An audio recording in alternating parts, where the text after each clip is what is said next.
Oh, I bet Trump is going to be steaming mad when this hearing doesn't go in his favor.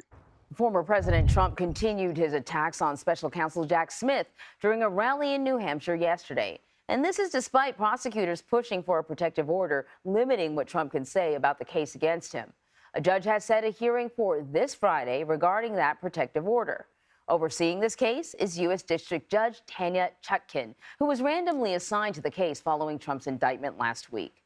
So joining me now is Sean Sullivan. He's the deputy politics editor for campaigns at the Washington Post and a CBS News political contributor. Good to see you, Sean. Just remind us, if you will, what is behind the federal prosecutors' push for a protective order?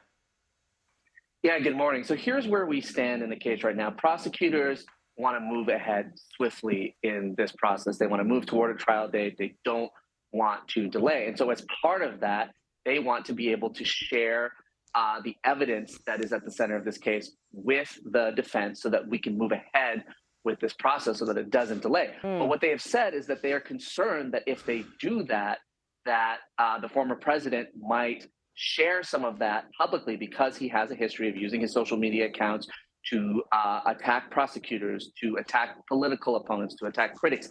A lot of his campaign events right now are centering on talking about the legal problems that he faces, the case before him right now. And so, what they're effectively arguing.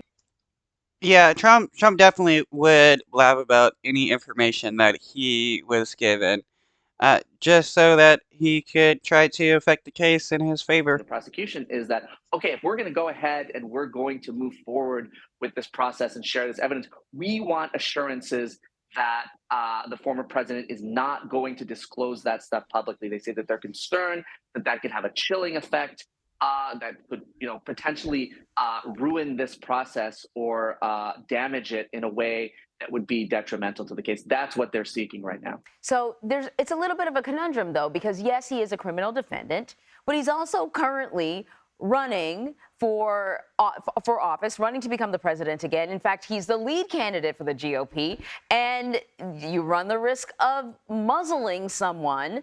And It shouldn't matter that he's running for president. He committed civil crimes, and he should be punished for it. Running for president shouldn't give him like special status.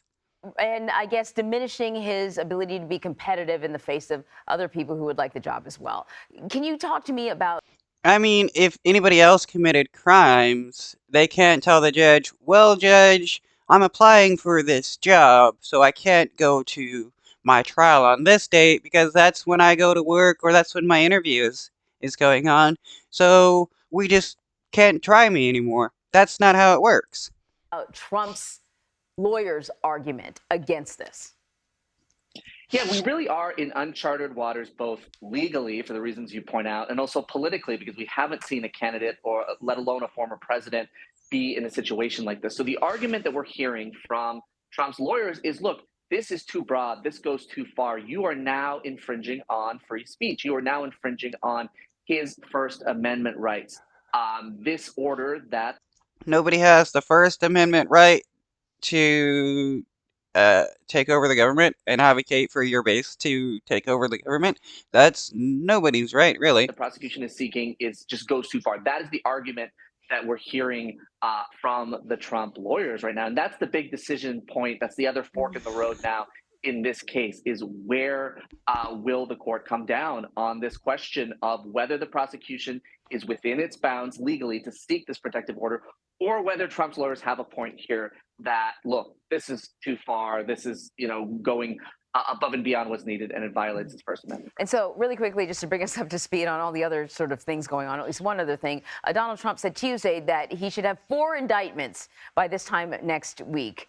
Can you tell us where the Georgia case is? The Georgia grand jury could hear the Fulton County District Attorney's findings in the election interference probe, when that could happen. They've had barriers outside of the courthouse now for a week. Yeah, it could be very soon, and that's the next big case that, of course, his team is watching, and that the entire political and much of the legal world is watching right now. The prosecutor in that case has signaled that a charging decision would come during the first 3 weeks of August. So here we are during the first 3 weeks of August right now as we speak. So, it's very possible that a decision could come imminently in that case. And it is pretty extraordinary, with each one of these indictments on their own. We've just not seen a former president face these things, let alone in an election year, let alone when he's the leading candidate for his party's nomination.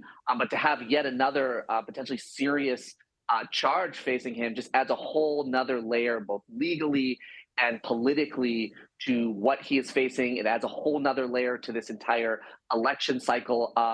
Again, we really are in uncharted waters, both politically and legally. We just really have never seen anything like this. Yeah. So far from clear how any of this is going to turn out in the next year or so.